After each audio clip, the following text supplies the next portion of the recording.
Kritik abang terhadap pemberlakuan keuangan syariah di Aceh. Saya melihat memang belum perfect, Iya. belum sempurna. Karena itu banyak hal, termasuk maaf saja, termasuk Bank Aceh kita. Gitu. Bank Aceh sepertinya agak malu-malu kucing menyebutkan bank syariah, kan? Alasannya memang sudah syariah gitu. Iya. Jadi saya artinya tidak make sense, kan? Jadi ekonomi syariah ini lebih global ya Bang ya? Lebih global. Bukan hanya dari sektor penghasilan atau mata uang, bukan hanya dari segi transaksi, tapi juga ada kaitannya dengan sumber-sumber mata uang itu termasuk. Di sisi lain Aceh yang memperlakukan ekonomi syariah, korupsinya juga banyak Bang. Inilah kita banyak kalau berbicara kita di Aceh sebenarnya complicated sekali.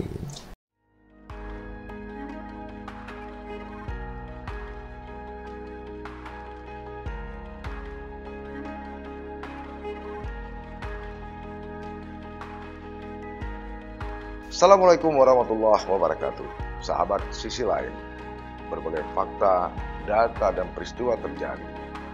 Media mainstream, bahkan media sosial, melihatnya dari satu sudut, tapi kami mengungkapnya dari sudut yang berbeda. Ikuti sisi lain di channel YouTube Saleh Abdullah.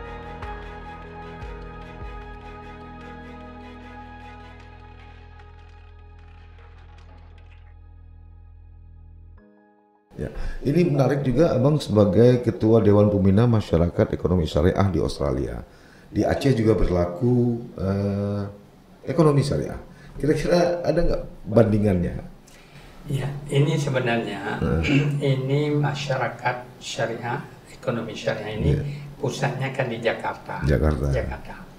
Kemudian dibentuklah chapter perwakilan dari seluruh dunia. Kebetulan Australia juga terbentuk. Begitu terbentuk oleh KJRI, tokoh-tokoh lah itu berumbu kan, karena kalau kita ini kan perlu yang berakar ke bawah kan. Siapa orang yang bisa didengar oleh ke bawah semuanya, harus cari orang yang agak netral kan. Dicari netral, maka dalam hal itu saya dianggap orang netral. Maaf saja gitu. Malah saya baru diketahui pernah PI setelah 20 tahun atau 25 tahun di sana. Bukan saya menutupi, saya pikir apa poinnya saya menampakkan kepada apa ya kan? Ya itu kan, nggak ada. Jadi orang netral, termasuk masalah apa namanya dari Pak Konjen sendiri. Saya bilang ini Bapak yang sebagai ketua, enggak, saya wakil katanya. Pak Konjen wakil, saya ketua Dewan Pembina Masyarakat Ekonomi Syariah. Berkembang di sana. Alhamdulillah. Karena kenapa? Karena memang kita dalam masyarakat Muslim berbeda, karena kita minoritas. Begitu teman-teman para jamaah yang waktu saya tahun 90-an, 93 datang ke sana, kalau dalam satu majelis itu ada jamaahnya 50 orang, itu saya sering waktu awal-awal itu ditanya apa hukumnya kalau meminjam duit di konvensional bank untuk beli rumah. Saya pikir kita orang PI kan ada itu. Ini kalau saya jawab begini, semuanya pinjam duit di bank gitu. Jadi kredit semua kan. Jadi saya nanti pulang jalan kaki dong. Artinya dakwah saya tidak jalan gitu kan. Saya kata saya kira itu nggak perlu saya jawab. Nanti waktu kita sampai pembahasan tentang itu akan terjawab sendiri. Lama gitu, lama. Tapi alhamdulillah dengan kita mulai dari Jamaah Ashabul Kahfi sendiri, banyak teman-teman kita refinance yang sudah terlanjur dulu memang semuanya itu konvensional bank, kemudian kembali. Dan bagi teman-teman yang aktif dalam majelis taklim, dalam pengajian-pengajian, itu komitmen kepada Islam lebih tinggi. Itu termasuk anak-anak saya waktu bawa pulang dulu, masih umur 5-6 tahun. Kita ajak ke KFC, ditanya, boleh makan halal itu? Ya halal. Karena di sana sudah terbayang, KFC nggak halal, McDonald nggak halal. Kita beli coklat, itu ditanya juga, ini halal tidak? Jadi setiap makanan itu artinya komitmen terhadap Islam. Mereka tidak alim, tidak apa, tapi apa yang sudah diketahui ingin dilaksanakan. Sudah menjadi habit buat bagi mereka Iya. untuk kritis terhadap makanan ini. Iya, terhadap makanan. Begitu juga dengan ini. Ini kan kalau kita berbicara ekonomi syariah, kan kita tidak hanya berbicara makanan halal dan haram makan, juga halal dan tidak halal bekerja, cara bekerja, dapat mendapatkan gaji, termasuk misalnya salah satu, kita bekerja satu hari 8 jam, dibayar 1 jam di sana 20 atau 30 dolar. Tapi semestinya kita bekerja 8 jam, sudah dikasih break 30 menit misalnya. Kemudian kita ambil lebih 15 menit. Jadi ekonomi syariah ini lebih global ya Bang ya? Lebih global. Bukan hanya dari sektor penghasilan atau mata uang.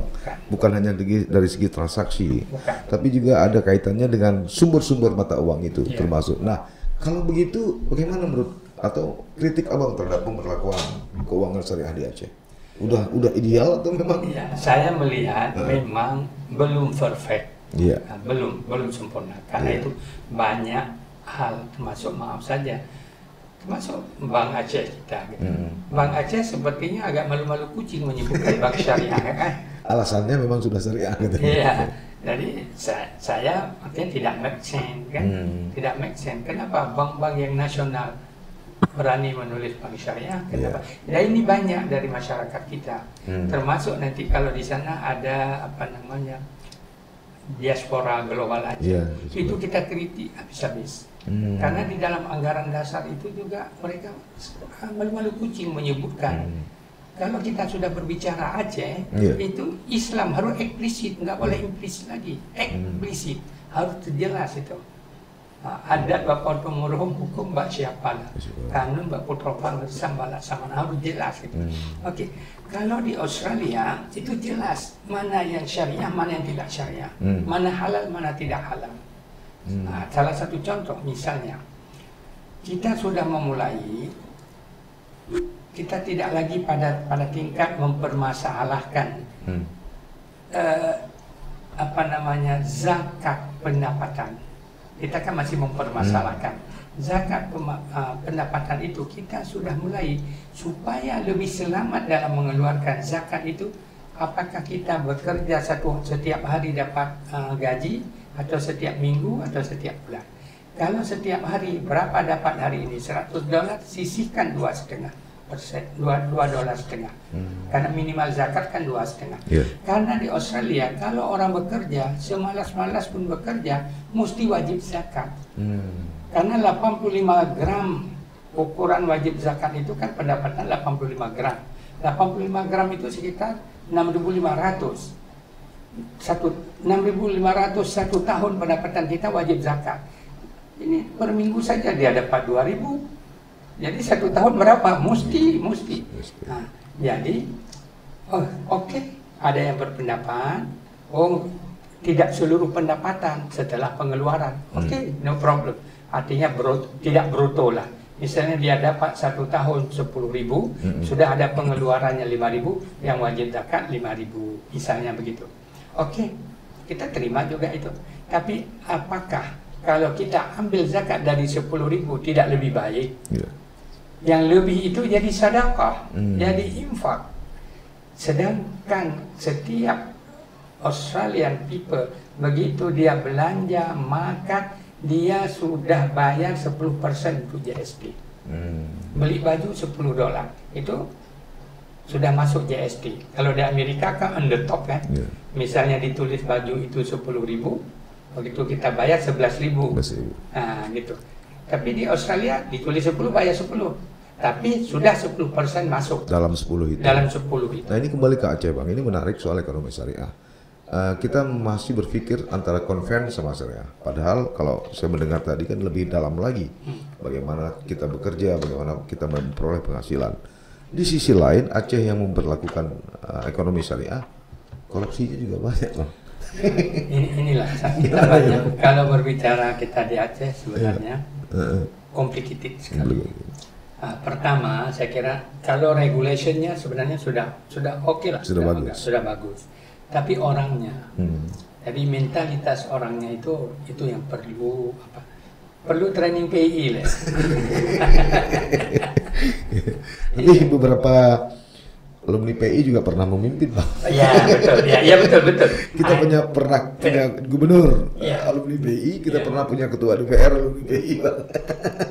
Ya. Ini mohon maaf kritik. Ya betul. Ini lu akan pro gitu. Karena itu ada yang tanya kepada saya. Ya sekarang sampai sekarang. Ya. Sampai sekarang di DPR, baik DPR tingkat 1, DPR tingkat 2 itu banyak teman-teman kita dari PI. Ya. Bahkan tingkat pusat itu Ahmad Muzani. Maaf, Ahmad Muzani, Sekjen Gerindra itu PI. Ini yang sangat frontal itu. Ali Muhtar Ngabalin. Oh, Ngabalin ya, Ngabalin. Itu anak training langsung saya. Waktu basic sama dengan Al-Qaeda dulu. Nah itu. Tapi bagaimana sekarang? Pernah tinggal di Menteng dulu. Iya, tinggal di Menteng. Tapi bagaimana? Nah, begitu juga. Berarti ada salah apa di PI? Ya, saya kira ini kepada PI. Saya melihat di PI ini mungkin adik-adik kita sekarang ini perlu kita membuat silabus training kembali. Tidak hanya yang kan training kita kepemimpinan, leadership training, leadership advance training. Tapi bagaimana ruh daripada training itu tidak terisi. Maka tidak sedikit lulusan alumni PI itu, maaf saja gitu, sembahyang saja tidak terlalu terikat. Doktrin ideologinya kurang kuat sekarang. Ya itu. Jadi perlu saya kira itu kita sempurnakan. Nah, kita juga harus fair juga dengan adik-adik kita sekarang ini kan. Itu yang apa. Tapi yang sangat penting mungkin kalau saya yang kedua, alasan kedua kenapa kita di Aceh begini, kita memang persoalannya persoalan perut. Persoalan duit. Karena perut dan duit itu, maka dia sebenarnya orangnya baik. Tapi karena hidupnya sepertinya serbawah, jadi sementara pendapatannya, kalau dihitung-hitung pendapatan anggota DPR atau berapa pendapatan dia, tapi kenapa bisa mengeluarkan sebegitu besar? Berarti kesempatan undang-undang kita di Indonesia ini, peraturan-peraturan di Indonesia ini membuat seseorang itu untuk memperlakukan curang. Itu Sarifuddin Ibrahim itu PI bukan? Sarifuddin Ibrahim seorang Muslim yang kemudian menjadi pendeta. Oh bukan. Oh bukan ya. Bukan. Jangan sampai ada alumni kita yang ikut Sarifuddin Ibrahim. Nggak Muslim zalik. Kembali kita ke Australia, Bang. Sampai saat ini tingkat toleransi itu bagaimana di sana? Australia, saya melihat kalau saya bandingkan dengan Eropa, dengan Amerika, jauh lebih tinggi Australia. New Zealand dulunya New Zealand kan, New Zealand. Tapi gara-gara penembakan itu dia drop kan, drop apa itu. Dan yang paling aman di Australia itu kita kalau misalnya mobil 2-3 di luar nggak perlu masuk garas nggak apa-apa gitu. Nah, toleransinya itu sangat tinggi, toleransi masyarakat. Cuma yang penting kalau dari segi pemerintah, seluruh kegiatan kita silakan lakukan asal tidak mengganggu ketertiban umum. Misalnya kalau kita dulu kan waktu zaman-zaman PI itu di sini berkumpul 6-7 orang nggak boleh. Sana nggak ada persoalan. Mau kumpul mau apa? Makanya pernah dulu Indonesia protes Australia karena ada orang-orang Indonesia waktu dengan Timur itu bakar-bakar bendera Indonesia, disuruh tangkap lah gitu. Jadi Australia ketawa saya, bagaimana mau ditangkap? Sedangkan warga Australia sendiri bakar-bakar bendera Australia nggak bisa ditangkap. Itu hak pribadi orang. Kecuali kalau ada yang mabuk di jalanan, mobil kerengkeng itu udah siap ya, Bang? Iya, itulah. Saya lihat tahun 2007 kebetulan sempat saya ke Darwin. Oh, Darwin. Kasar betul di sana. Karena begini, Darwin itu aborigin ya. Iya, karena mereka sudah diberikan hak. Setiap bulan ada dikasih ini berapa botol sudah dikasih untuk minum. Cuma karena memang dengan maksud pemerintah bagus juga dengan dikasih jatah minum mereka tidak mengganggu orang lain kan begitu. Tapi orang ini kan ketagihan kan. Di pinggir-pinggir jalan itu minta-minta. Tahun berapa dulu? 2007 Bang. 2007 sempat ke Darwin. Waktu itu kita ke Arafura Game membawa kontingen olahraga Aceh. Ketika itu Pak almarhum Lek Buge sebagai ketua KONI Aceh, saya sebagai sekretaris. Jadi kita berlaga juga di sana. Ada tinju, ada sepak bola. Waktu itu Muhammad masih ada di sana, anaknya Lek Buge. Muhammad sudah kembali. Sudah kembali. Sudah kembali. Nah ini menarik juga Bang. Di sana ada Aceh, Australian Society atau AAS. Juga kami pernah dengung-dengung dulu yang disebut-sebut oleh Sheikh ya. Ada namanya Acehese Australia Association, AAA ya. Ini bagaimana ini sejarahnya? Ya, itu memang dulu AAS ini adalah ini kemudian dulu sebelum ada AAS itu ada AAA itu. AAA. Tapi karena di AAA itu masyarakat kita kan bermacam-macam. Nah, ada yang ingin memang ya kalau buat organisasi ya politik. Untuk apa kalau organisasi hidup mati? Artinya kalau ada kematian, kalau ada orang kawin itu apa itu? Sosial lah gitu. Sosial gitu kan. Nah, jadi oleh sebahagian tidak setuju sehingga itu ceritanya panjang sampai ada saling mencuri stempel macam-macam lah gitu kan. Mungkin waktu itu juga saya Sheikh nggak terlalu teringat, tapi dia pernah jumpa dengan saya waktu di Jakarta sekali. Nah, dia jumpa saya itu. Dia ada di sana, mungkin dia tahu ada AAA. Padahal itu sudah tidak dipakai lagi, sehingga AAA itu sekarang dipakai oleh Australian Acehese Alumni. Kan sekarang ada kan? Iya. Yang anak-anak yang pernah kuliah di sana. Iya. Juga alumni Australia itu sekarang gitu. Yang untuk organisasi kemasyarakatan AAS. Kan? Kemudian kalau di Western Australia juga Western Australia. Kemudian di Queensland juga itu adalah pure masalah sosial. Silaturahmi, kekeluargaan gitu ya.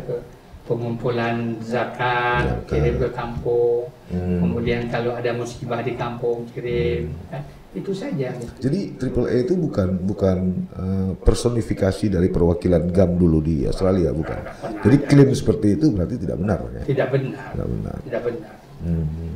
AAS itu, itu tadi, AAA itu tadi itu, mereka lebih berorientasi kepada politik.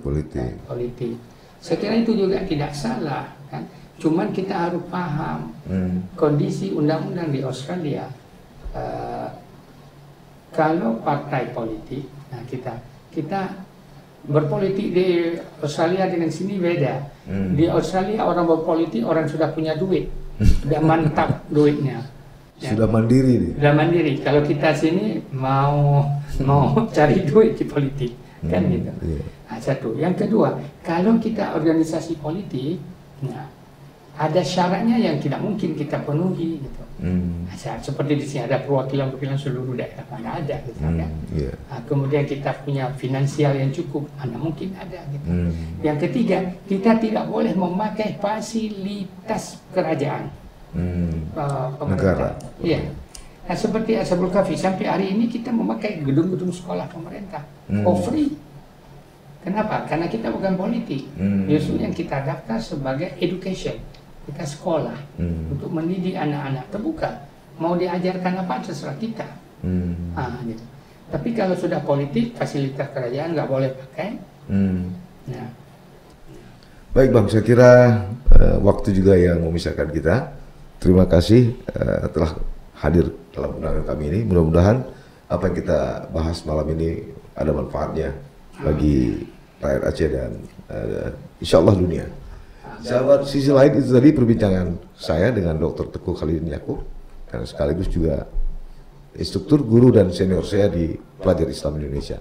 Sampai bertemu. Assalamualaikum warahmatullahi wabarakatuh.